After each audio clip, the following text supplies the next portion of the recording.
Thomas Dykstra, the current president of Calvin's Computer Science Club Abstraction. We're here tonight preparing for AnnihilationZ, which will be filming a large setup between soldiers and zombies, and shortly afterwards we'll be hosting one of Abstraction's largest events, Zombie Fest. Which Zombie Fest is a time in which we go to the science building with a lot of people on campus and split up into zombies and humans and play various game modes.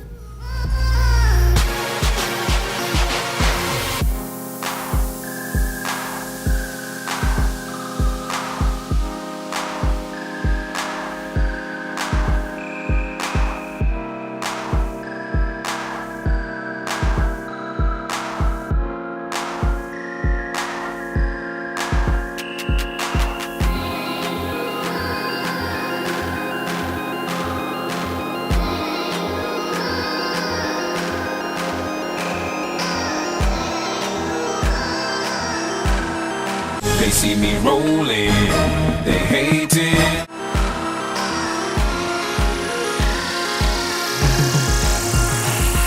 Do it.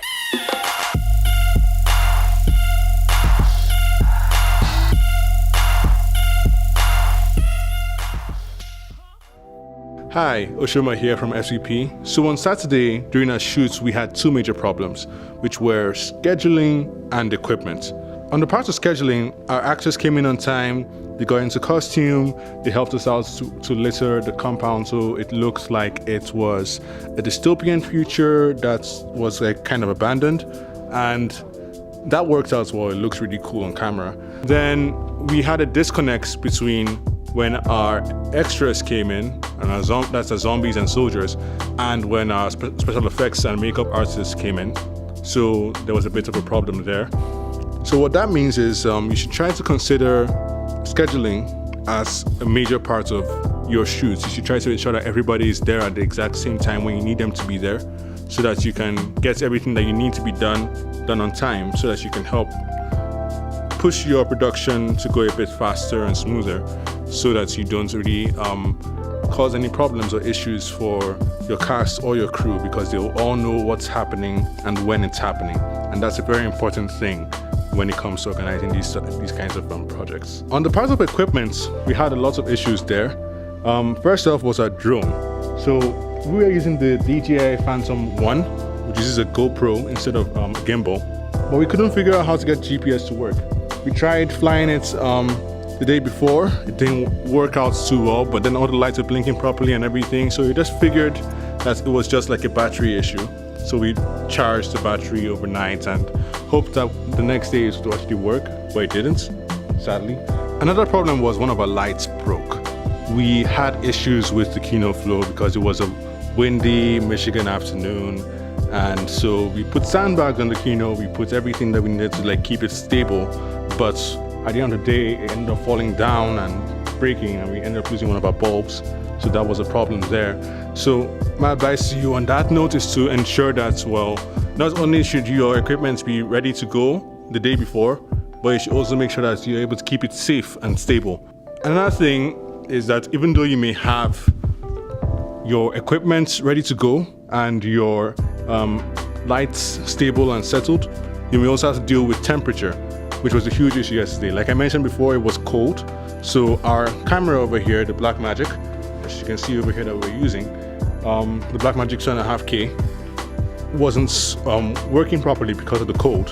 We used a Canon T3i to shoot the footage that you saw in the teaser, but we would have preferred it if we had the Blackmagic operational for us to use, because it's generally a better camera. So the Canon T3i isn't a horrible camera, but it's not what we wanted to use. It wasn't what we planned for.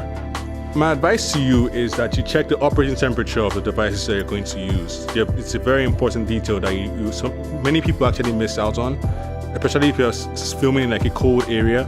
Try to make sure that whatever you're using is able to withstand the temperature of the area that you're in. Also check like things like the circuitry around it, like how much power is being fed into your lights. Try and check all the little things that you think may be unimportant when it comes to filmmaking. they're actually quite important and they can make or break your film. Everybody that was involved in this project so far has done an amazing job. As you've seen how everybody was able to get all the props and the costumes and the makeup to go well and smoothly.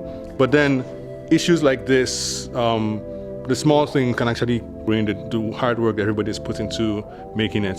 So I'd like to thank everybody that was involved. Thank you for doing an amazing job, and we'll continue to do an amazing job as we continue to make this project a reality. So yeah, thank you for joining us. This is meant to be a learning resource for you. It's meant to be an opportunity for you to see how we've made our mistakes and learn from them and grow and become better filmmakers yourselves. And that's kind of the goal of us doing this series, so you can learn, see how these things are made, and see how you can make a difference with your own projects. So yeah, thank you for watching. Catch you later.